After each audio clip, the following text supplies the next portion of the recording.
Have you ever smiled in front of people, while quietly breaking inside? There are wounds no one sees, scars that don't show on skin, pain buried beneath, "I'm fine." But here is the truth that changes everything.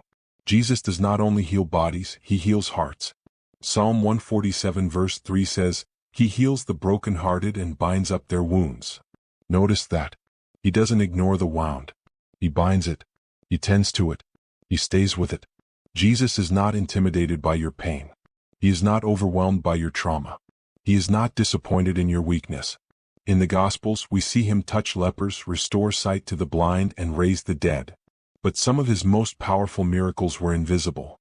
He restored the woman caught in adultery, not just from accusation but from shame. He healed Peter, not just from failure but from regret.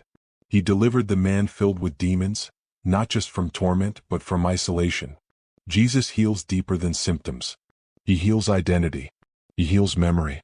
He heals what rejection tried to redefine. Maybe your wound isn't physical. Maybe it's betrayal. Maybe it's loss. Maybe it's words someone spoke over you years ago that still echo in your mind. And maybe you've prayed, but the pain still lingers. Here's something powerful. Healing in Scripture is often a process, not a performance. When Jesus healed the blind man in Mark 8, the man didn't see clearly at first. He said, "I see people, they look like trees walking." Jesus touched him again and then he saw clearly. That means partial healing doesn't mean permanent damage. It means Jesus is still working. Sometimes Jesus heals instantly. Sometimes he heals gradually. Sometimes he heals by removing the pain. Sometimes he heals by strengthening you through it. But he always heals. Isaiah 53 verse 5 says, "By his wounds we are healed." Think about that.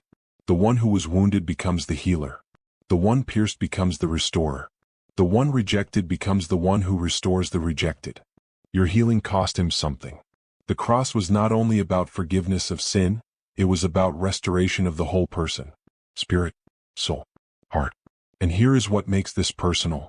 Jesus does not stand at a distance and say, "Fix yourself." He draws near and says, "Let me touch that place." The places you hide. The tears you wipe quickly. The prayers you whisper when no one is around. He sees them. He knows that some wounds reopen when you least expect it. He knows triggers. He knows memories. He knows the nights when sleep won't come because your thoughts are loud. And still he stays. The enemy wants you to believe your heart is too damaged. Jesus says your heart is worth restoring.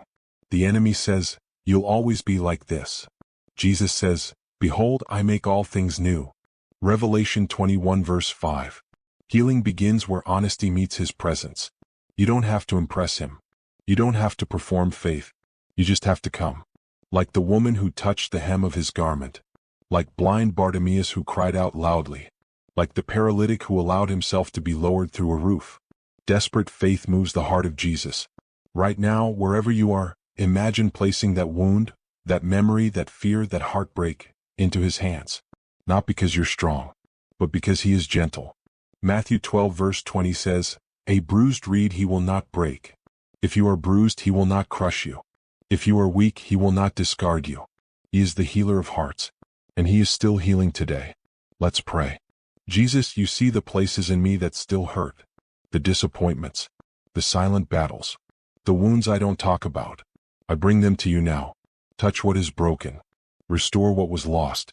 Heal what still aches. Where there is bitterness, plant forgiveness. Where there is fear, plant peace. Where there is shame, speak identity. I trust you not only as Savior, but as healer. In your name, amen. If your heart feels fragile today, don't lose hope. The healer is closer than you think.